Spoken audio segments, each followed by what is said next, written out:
ओम श्री परमात्मने नमः। इस संसार में दो भूत सर्गो लोकेस्मिन दैव आसुर एव च, ऐसा गीता में कहा गया है और शास्त्रों में भी वर्णन है कि दो भूत सर्गो लोकेस्मिन दैव आसुर एव च, माने दो भूत सर्ग माने दो प्रकार का जीव जो है सो इस संसार में है, या दो प्रकार का मनुष्य जो है इस संसार में है।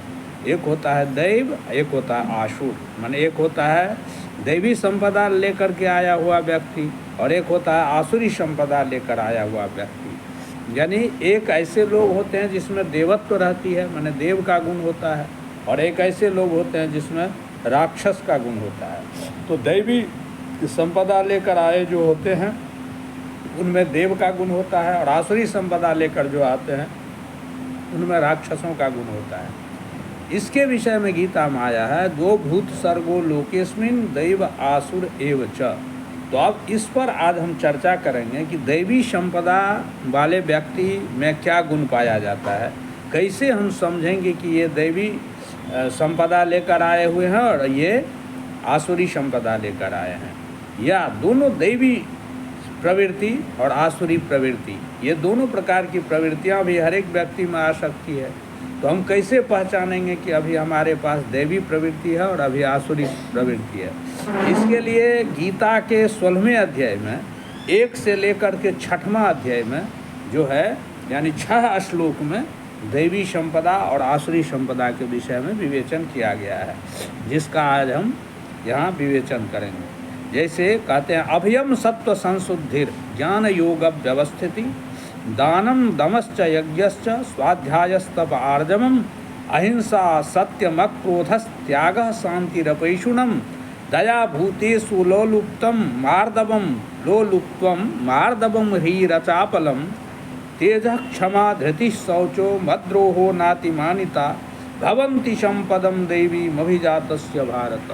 कहते हैं भगवान श्री कृष्ण अर्जुन से कि हे भारत, हे अर्जुन, जो आदमी दैवीं संपदम अभिजातस्य माने दैवी संपदा लेकर जो उत्पन्न होता है उन लोगों में ये गुण पाया जाता है। क्या गुण पाया जाता है? तो अभयम माने वे अभय होते हैं, उनको भय का अभाव होता है, माने कम डर लगता है उनको। क्यों कम डर लगता है? क्योंकि उनको ईश्वर के ऊपर विश्वास होता है। तो जो दैवी संपदा लेकर आते हैं वो अभयम होते हैं। अभयम माने थोड़ा भय होता है, इखद अर्थ में भी नहीं होता है, तो थोड़ा भय मान लेंगे, वह भयभीत नहीं होते। और सत्व संशुद्धि माने मनोभाव जो होता है वैसे लोगों का वे एकदम शुद्ध रहता है, यानी मन में किसी के प्रति या घटिया चिंतन, घटिया सोच जो है वह सोच नहीं रखने वाला वो होता है। दूसरे की अहित, दूसरे के बारे में किसी तरह की गलत जो है सोच उसमें नहीं पाया जाता है। तो सत्व संशुद्धिर माने अंतरात्मा की शुद्धि होगी। अभयम भयहीन होगा। और ज्ञान योग व्यवस्थिति, वह हमेशा ज्ञान और योग में स्थित रहता है, ज्ञान का चिंतन करता है, शास्त्रीय ज्ञान का, नित्य अनित्य का, और योग में जो है व्यवस्थित रहता है। दानम, वह दान करने के स्वभाव वाले होते हैं। दमश्च, वह इंद्रियों को दमन करना, नियंत्रण करना पसंद करते हैं, नियंत्रित करते रहते हैं। यज्ञश्च, वो यज्ञ करते हैं। स्वाध्याय, वे स्वाध्याय करते रहते हैं। तप माने तप करते हैं, स्वाध्याय करते हैं, तप करते हैं। आर्दवम, उनमें सरलता पाई जाती है। अहिंसा, वो हिंसा नहीं करते। सत्यम, वह सत्य पर अटल होते हैं। अक्रोध, वो क्रोध रहित होते हैं। त्याग, और वो त्यागी होते हैं। शांति, वो शांति प्रिय होते हैं। और अपैशुनम, वह चुगलखोरी नहीं करते, चुगलखोरी से दूर रहते हैं। और दया भूतेषु, उनको जो है भूतेषु माने सभी जीवों में दया होती है।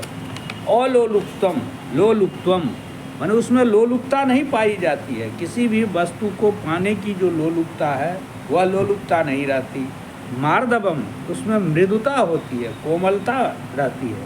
ह्री, उसमें लज्जा होता है, वो गलत काम करने से लज्जित होते हैं, समाज से लज्जा, लोगों से लज्जा, इसलिए गलत काम करने में लज्जा महसूस करते हैं। और अचापलम माने चपलता का अभाव होता है ऐसे व्यक्ति में। चपलता क्या है? अविचारिक कार्य करना जो है, बिना विचार के काम करना जो है, वही चपलता है। तो चपलता रहित होता है। तेज, वो तेजस्वी होते हैं। क्षमा, वो क्षमावान होते हैं, कोई अपराध भी कर दिया तो क्षमा करने वाले होते हैं। धृति, धैर्यवान होते हैं। शौचम, पवित्र रहने वाले होते हैं। और द्रोह, किसी से द्रोह नहीं करना चाहते हैं। नातिमानिता, और उसमें अपने आप को सम्माननीय भाव नहीं रहता कि मैं बहुत सम्माननीय हूँ, इस तरह का उसमें भाव नहीं पाया जाता।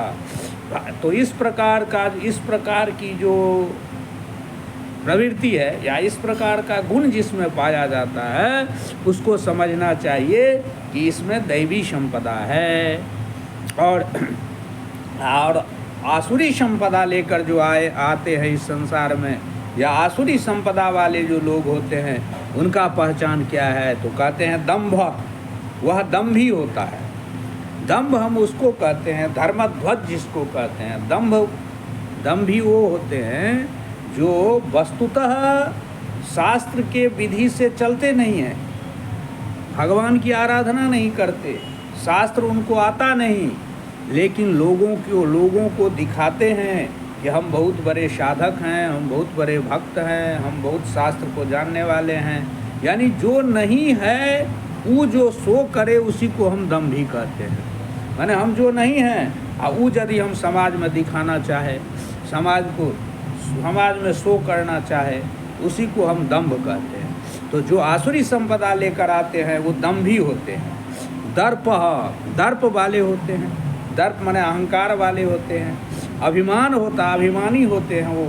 तो दंभ होता है उनके पास, दर्प होता है, अभिमान होता है, क्रोध, वैसे व्यक्ति क्रोधी होते हैं आसुरी संपदा लेकर जो आते हैं। पारुष्यमेव च, और उसमें कठोरता पाई जाती है, उनमें कठोरता पाई जाती है, वो कठोर स्वभाव के होते हैं। और अज्ञानम, उसके पास ज्ञान नहीं होता, अज्ञानी होता है वो। चाभिजातस्य पार्थ संपदम आसुरीम। तो इस तरह के जो प्रवृत्ति वाले लोग होते हैं वो आसुरी संपदा लेकर आए होते हैं, ऐसा समझना चाहिए। अब कहते हैं कि दैवी संपद विमोक्षाय निबंधाय आसुरी मता माँ सुचा संपदम देवी अभिजातोषि पांडव। कहते हैं हे अर्जुन, दैवी संपद विमोक्षाय निबंधाय आसुरी मता। दैवी संपद जो है वो विमोक्ष के लिए होता है, मोक्ष प्राप्ति के लिए होता है। इसलिए दैवी संपदा जिनमें जितना पाया जाए तो समझना चाहिए वो मोक्ष के उतना समीप है।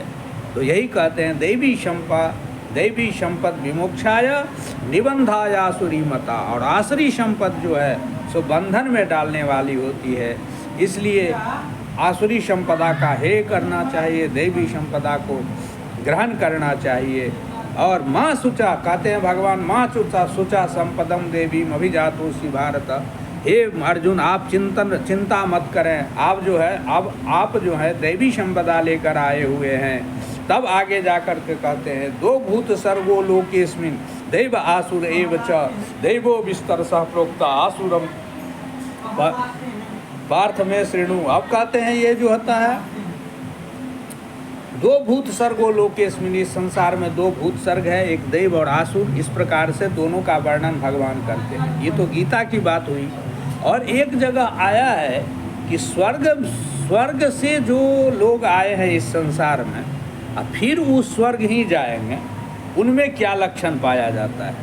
और जो नरक से आए हैं इस संसार में और फिर नरक को ही प्राप्त होंगे, उसमें क्या लक्षण पाया जाता है। तो इसके विषय में अन्यत्र है, तो उसको हम सुनाते हैं। कहते हैं कि स्वर्गस्थितानामिह जीवलोके चत्वारि चिन्हानि वसन्ति देहे दान प्रसंगो मधुरा च वाणी। यानी स्वर्गस्थितानामिह जीवलोके चत्वारि चिन्हानि वसन्ति देहे। स्वर्ग से स्थित जो लोग होता है, स्वर्ग से आए हुए लोग जो है, उनमें चार चिन्ह पाया जाता है। और तो स्वर्गस्थितानां हि जीवलोके चत्वारि चिन्हानि वसंति देहे